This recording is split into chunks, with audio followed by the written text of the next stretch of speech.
Hello, thank you for coming along to this talk on lease guarantees. And we're going to be looking at some of the basic points about the essentials of a guarantee. Then we're going to be looking at some of the problems with rent deposits versus guarantees, then issues about waiver of guarantees, and then we get onto the really tricky stuff, which is the authorized guarantee agreement and what I call AGA sagas. So to start with, just a quick refresher on tenant liability and why we are where we are at the moment.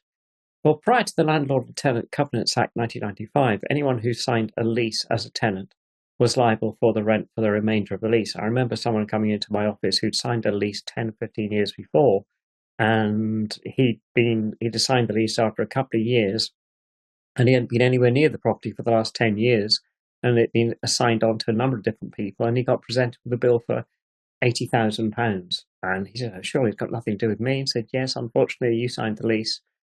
You got a covenant from the assignee from you, and the licensor signed, and they've assigned it on and signed it on and signed it on. And basically, the landlord's found you. You've got to pay the rent. I'm really sorry. Tough. That's how it is. And good luck on suing the people if you can find them who gave you the license to assign." And of course, he'd thrown all these papers away and no documentation at all.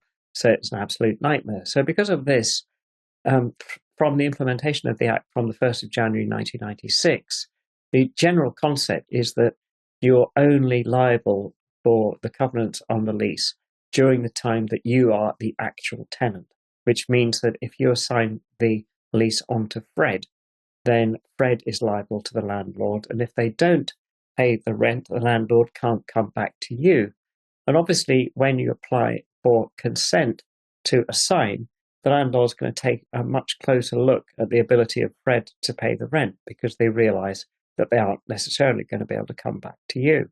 But because that was quite a wide sweeping change to the established law, it's not retrospective. So any old leases prior to 196, the old, unfortunately, horrible draconian rule still applies. But because also that was quite a big change, the law was changed to introduce this concept of an authorized guarantee agreement, or AGA.